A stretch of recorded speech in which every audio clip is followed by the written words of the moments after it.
Why, hello everyone! I'm your lovely host, Innocent, and welcome to Unfamiliar. Now, before we get started, I do want to apologize if you hear any faint meowing and or scuttering, or me saying ow a lot. I am currently holding my little kitten. Her name is Freya. And, she's a little shit, so... I saw this game on itch.io because I'm still very tired. And, from what I know, it's a game about dealing with dementia or Alzheimer's. And, yeah. Are we ready for tears? December 2018. You wake up. A strong arm drapes across you from the other side of the bed. Your bedroom is barely lit with the winter sunrise, scarcely noticeable outside. Arm. Your husband, George, you've shared this bed with over 40 years, yet waking up with him every morning still feels like a fairy tale. Aw, Temptations. George's favorite album, The Temptations' Greatest Hits. He's very proud of his vast collection of vinyl records. Aw. Shopping list from yesterday. It reads milk, butter, potatoes, cheddar, cheese, thyme, ham, rolls, green beans, mushroom soup, apples, sugar. Your children insisted you get one of these new high-tech cell phones, but you find them unnecessary. At least George has been able to teach you a bit. He's always been much more hip than you. Your daughter Sarah with her cat Boots. You think you should probably get more recent one of her husband and her daughter. Aww. An old black and white photo of your wedding to George. Seeing it every morning makes you feel young again. Aww. The painting of your house your son Charles made for you back in high school. He was always good at everything he did.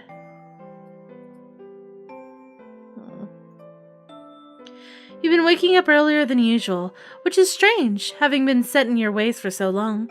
You quietly roll over to the side of the bed away from your husband, trying not to disturb him. You learned early in your marriage that it's best to let him sleep. Once out of bed, you notice just how cold it is in the room. You fumble in the dim light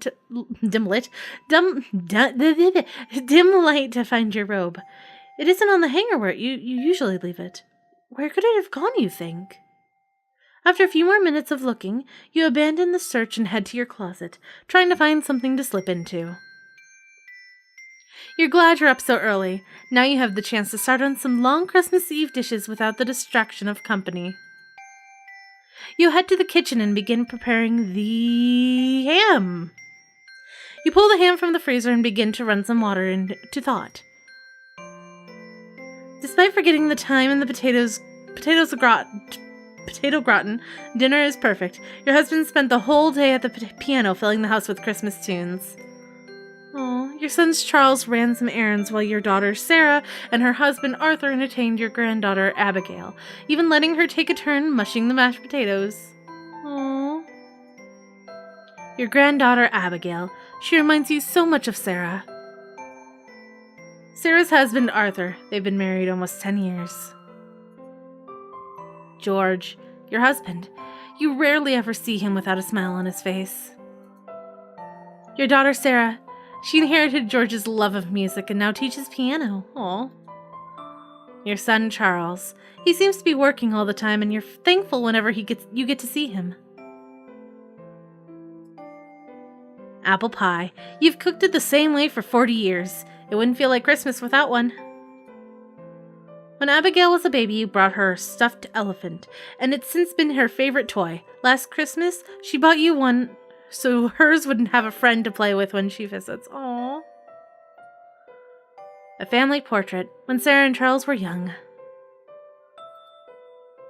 An old picture of the RV you and George called home for a year.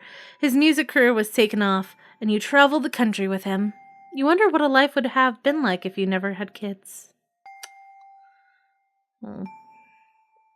Halfway through the meal, the conversation slows and the tone seems to shift. Your children exchange a few glances and excuse themselves before dessert. The raised voices down the hall are indiscernible. I can talk, I swear.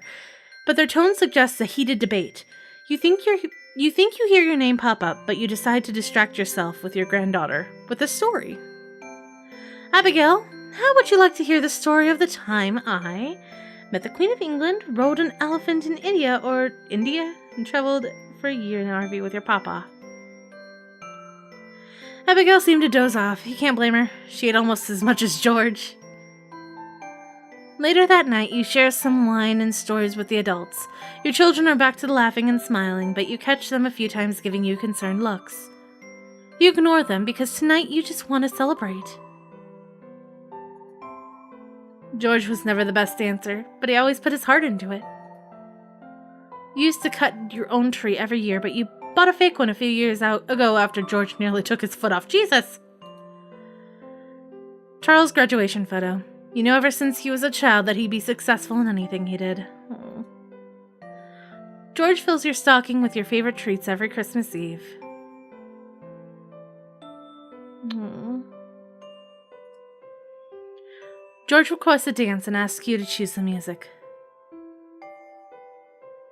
The Temptation. You put on the song and George gives you a huge smile. For the first time in a while, everything makes sense. The next morning, you venture from your room to meet the family for presents. Despite waking up at 6 a.m., you're the last one in the living room. Abigail beams when you enter it. It's clear that she was made to wait for you. You barely have time to grab some coffee and pick through your stocking before she ripped open all but her last gift. When you finally sit down, Abigail hands you a present, matching the ones that she carries. Mom made me wait to open mine with you, she said begrudgingly. You snicker at her impatience and slowly unwrap the small box. It's from all of us, Sarah says. We think it'll help. You look down at the unwrapped gift. It's a leather-bound journal with a fancy floral design on its cover. It's beautiful, but you're not able to hide your lack of enthusiasm. Normally, you'd love such a thoughtful present. You know they're just trying to help, but you feel a bit hurt. Abigail loves drawing. You're thankful she's at least enjoyed the gift. When you and George bought this house, the chimney was always one of the things that you both knew you'd have to have. Even though they're grown, your kids still love hosting a friendly snowball fight. Abigail's parents explain to her how she can use it to draw or write stories or make lists of things she doesn't forget. You can't help but feel slightly betrayed. You sit in silence and finally look up to your family. You think you see a tear forming in your husband's eye. Thank them. You know they're right. Maybe you'll start writing in it today. August 2019. Oh no. You wake up. A strong arm drapes across you from the other side of the bed. Your bedroom is brighter than you're used to. Did you oversleep? You check the clock. 8:12. Ow. The journal your family got you last Christmas. You've grown to treasure it, using it to record all sorts of stories from your past, as well as keeping track of daily activities. You started playing some memory games. Some days you do much better than others. George's albums. He's been adding to his collection a lot lately. Painting of your house. It looks so much nicer in the paintings. Daughter Sarah with her cat. Mittens? Socks. An old black and white photo of your wedding to George. You look and feel less and less like the woman in that photo every day. Your husband, George. You're thankful to have someone like him. You're not sure what you'd do without him. Aww. Sarah will be here with her family in less than an hour. You scramble to get out of bed, urging George to do the same. You can't blame him for sleeping in. You've always been his alarm clock. Years of working late nights seem to have permanently changed his biological clock. In the closet, you find a light sundress, perfect for the mild autumn weather. You finish getting dressed, but George is still propped in bed. You snap at him to start getting ready. George pauses, then slowly says, "I'm not going with you today." You look at him confused. What do you mean? It's the last week before Abigail starts school. You and George has always taken the kids to the zoo. Jesus, I can read. Last week of summer break. It was a tradition for Sarah and Charles when they were young, and you had started it back up with Abigail. I'm going to the doctor's later, he replied softly. We discussed this. No, that can't be right. If he was going to the doctor, you'd be going with him. You start to protest, but he leans over and grabs your leather journal. Here, read this, he says and opens to the last entry. In your clear handwriting, an entry from 2 days ago reads, George insists he'll be fine. He can be so stubborn sometimes. The doctors don't believe it's anything serious, but I want to go with him anyway. George claims it's more important for me to spend time with the family.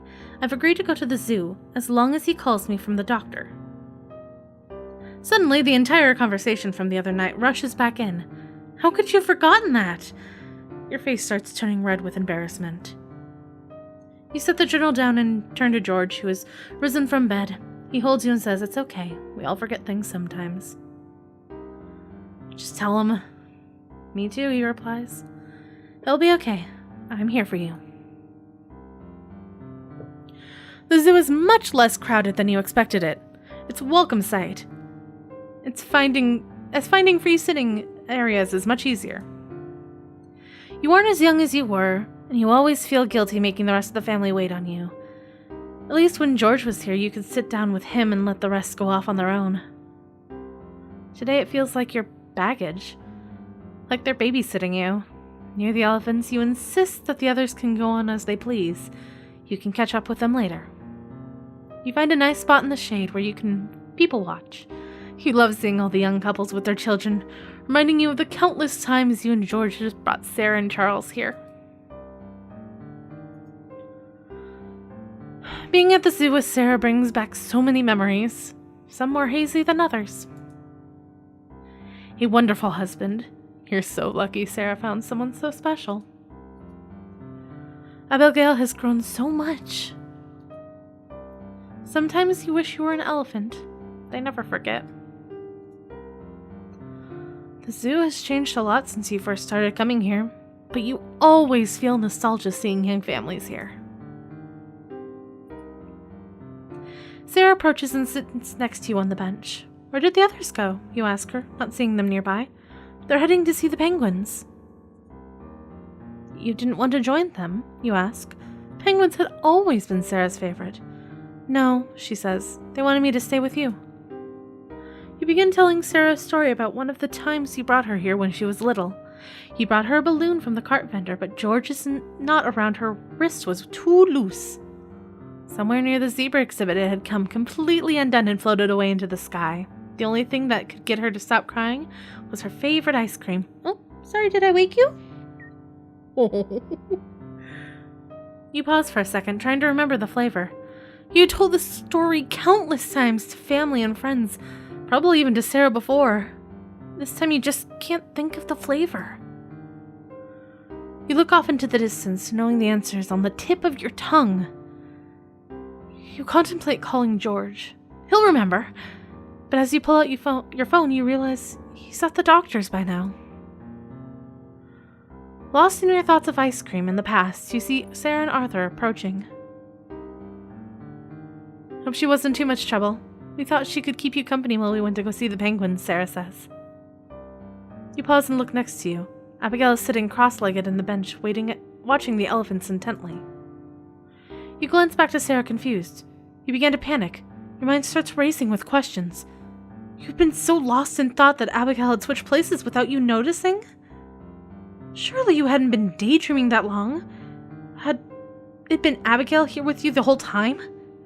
They do look alike, but surely you can tell your daughter and your granddaughter apart. You take a few deep breaths and force a smile to Abigail. She was fine, you replied. I was just telling her about the time you lost your balloon. Sarah laughs. Haha, yeah, you love that story. Thank God for the ice cream, or I'll still maybe crying to this day. How about we grab some on the way home? You still can't remember the flavor. You'll have to ask George when he calls later. Out in the parking lot, your phone starts ringing. You step away from the others to answer. On the other end, George says they're done with their tests and he's waiting for the results. He asks you how the zoo was. Tell him about the elephants. You tell him about the new baby elephant and how excited Abigail was to see it. You forgot to ask him about the ice cream flavor. You always love puzzles. You and George have done hundreds of them over the years. This one was different, though. You can't focus with so many questions racing through your mind. You know George will be open when he's ready, but you're worried. His call at the ice cream shop had been vague, but you could hear the defeat in his voice. "We'll talk about it tonight," he said. A puzzle with the Earth and the Moon. You've been working on it with George for the past few nights. The stuffed toy Abigail bought for you. Doing puzzles and listening to the radio with George is usually one of your favorite activities. You started setting an alarm when you worked on your puzzles after you and George caught yourself staying up until 2 a.m. You've never seen George so hurt. Oh no. You stare blankly at the half-finished puzzle. After what feels like an eternity, George looks up at you. They think it's from the night playing. They think it's from all the nights playing at the bars, being around all that smoke and stuff. You freeze, refusing to look at him. Fighting back tears. He manages to add, "They say I have 6 months." No! I'm not crying, you're crying. Cry. Just do it. Your whole body goes into shock. May 2020. Oh no. You've always associated the smell of smoke with your boyfriend. Even when you couldn't make it out to watch him perform, at least you got to smell him when he stumbled into bed late at night. Tonight, though, he insisted you make it out to his show. Most of your friends preferred the disco, but watching your boyfriend's finger dance across the ivories was magical. Halfway through his normal list of songs, with plentiful crowd requests thrown in for good measure, he begins speaking into the old microphone. He calls you over to his piano and motions for you to sit next to him on the bench. He begins playing a song he wrote for you. It's the most beautiful thing you've ever heard. A perfect blend of serious and cheesy. After hitting the last note, he rises from the bench and slowly starts dropping to one knee. Before he can say anything, you leap off the bench and tackle him, rolling on the ground. Between the kisses and the grabbing, you blurt out, "Yes, yes, yes," and miss the cheers and hollers from the crowd. Your boyfriend, George. Rather, your fiancé, George. George has played on so many pianos in his life, but the old creaky one at the piano bar is always his favorite. One of the patrons loved George's music so much they made him a trophy. He proudly displays it on his piano wherever he plays. George's favorite beer, Coors. He enjoyed having a good time with the crowd. Not sponsored. Finally, you let George get back up to his piano and return to your table beaming with happiness. Waves of friends and strangers come up to you to congratulate you. One stranger in a nurse's outfit approaches you. "Your family is here," she says. You give her a puzzled look. Sarah and Abigail are standing behind her. "This is no place for a young child," you think to yourself. "Hi, Mom. I'm sorry Arthur couldn't make it. He had some work thing." Arthur. The name sounds familiar, but you aren't sure who it is. It must be one of George's friends. "How are you feeling?" Sarah asks. "Amazing. George and I just got engaged." Oh no.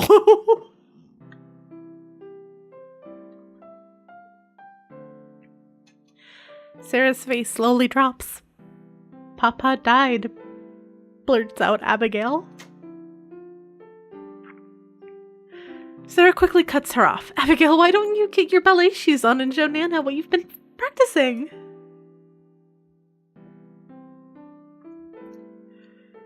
Sarah turns back to you. "Think you can tell me about that night?" Just do it.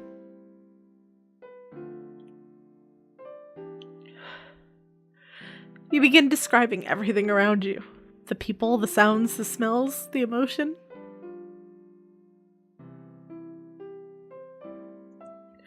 Sarah's smile returns. God. Ballet was always your favorite activity as a kid, even if you were never the best. You loved dancing, dressing up and dancing, the feeling of being lighter than air. Recitals made you nauseous, though. People watching you always made you feel strange. You were always nervous about messing up. Your group is the first to perform, and once on stage, you instantly feel free. You forget the crowd and do a routine you've practiced for hundreds of hours. As you hold your final pose, you beam with pride while the crowd cheers. You return back to your seat and watch the next group begin their performance. A stranger recording his daughter. Your neighbors watching their daughter. They seem so much older than you remembered. You can't help but feel a little jealous. The older girls are so much more beautiful than you. You hope to be as pretty as them one day.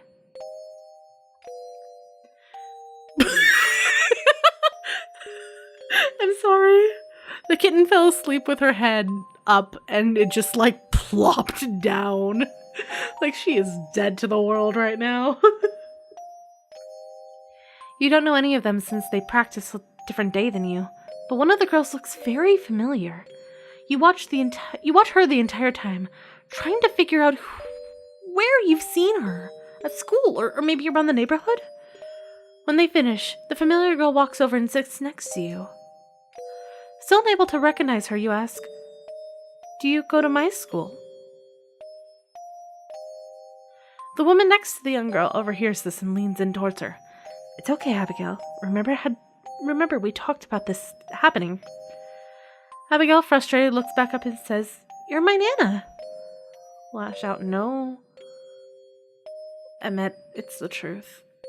It doesn't make sense to you, but somehow the girl is right." You watch the rest of the performance in silence. Oh no. The doctor enters the room. George sits on the chair next to your bed, holding your hand. You've known something is wrong for a while, but some part of you just hoped it was a symptom of getting older. The misplaced items, the changes in mood, the missing words. These were normal for people your age, right? George has been patient with you for the most part, but he had finally convinced you to get checked up. Just in case, he said. The doctor, short and small talk, asks to speak to George outside. That can't be a good sign, you think. After what feels like ages, they return to your bedside, George's face impossible to read. The doctor calmly and coolly says, "You're exhibiting signs of early stages of Alzheimer's." Despite his long answer, all you can do is repeat the first sentence over and over in your head. "I've discussed with your husband some of the ways he can go about making life easier for you. We think a journal might help you keep track of your thoughts. You're lucky to have someone like him." George reaches down and grabs your hand again, squeezing it tighter than before. George is silent. He's trying to be strong for you, but you can tell he's struggling. Brains are such tricky things. We use them constantly, yet we understand so little about them. Oh, pardon me. Various certifications and diplomas. You want to hate him. This man just completely flipped your life upside down, but you know he's just doing his job and he's here to help. Various files and records. You wonder how many other people are going to have their world shattered in these rooms today. Suddenly you wake up. What a horrible dream. You roll over to hold George, but he's not there. He must be up already, tending to the garden. Write a story. You reach over and grab a leather-bound journal. You aren't sure why, but you're drawn to it. You flip to the last page and begin writing about a trip you took to England when you were a little girl. February 2021. You wake up in a much softer bed than you're used to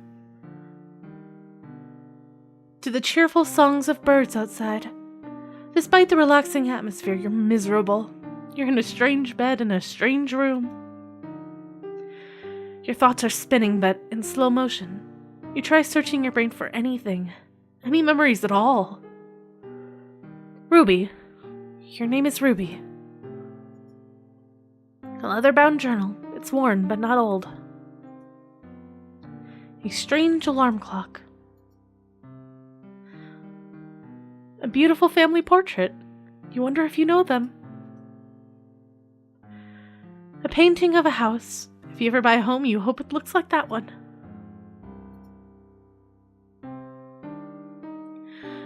The pictures on the wall seem familiar, as if you'd seen them on TV in the past. Suddenly, a rush of déjà vu comes across you. You've been here before, perhaps many times. Your whole life feels like it's just on the tip of your tongue, but you're unable to find the answers. Oops, woke the cat up again. A short while later, two strangers, a man and a woman, enter the room. "Hi, Mom," one of them says. Hey, no chewing on quartz. No.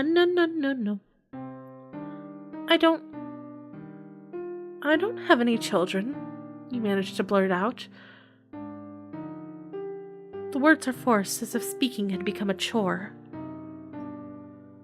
You're not even sure if you believe what you said, but you can't remember having any children.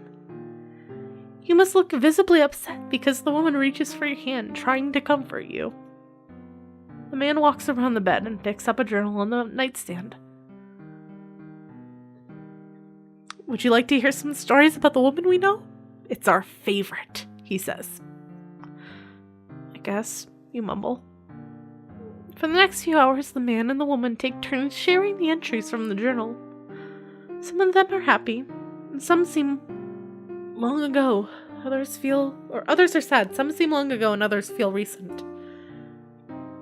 The stories are familiar, and as if you'd lived them in a past life. With each story told, you feel a little more relaxed, as if life is slowly making sense.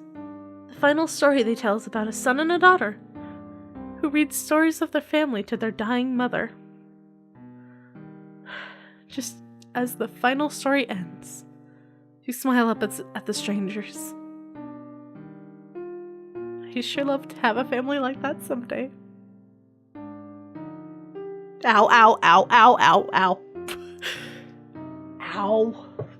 Small kitten, I'm trying to have a moment, and you crawl up my sleeve to sit on my back and attack my hair. You manage to say. The strangers smile, looking at the last line of the book that you had just unknowingly read. Love you, Mom. We'll see you next week. Love you too. You watch them walk out and hope you'll see them again. George and Ruby.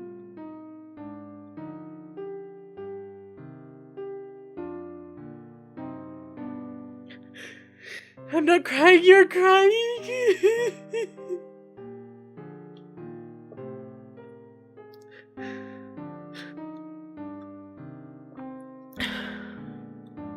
Hi.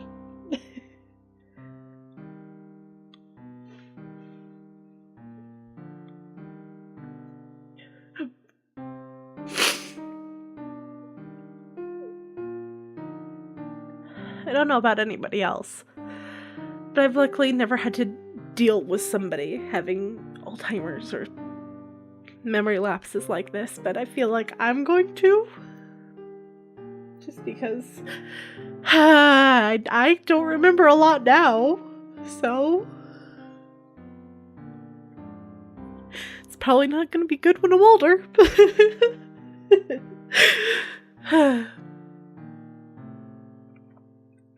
But this was really, really good. Really emotional and just really good. Really good. We never speak of that. Anyway, if you liked what you just watched, feel free to click or tap here and it will take you to the latest video on my channel. Or you can let the YouTube algorithms choose a video it thinks you'll like. Magic! And of course, you can click or tap over here to subscribe to my channel if you haven't already. Come join the cult! We're always open to new members. Anywho, I hope to see you all soon. Peace out. Bye-bye!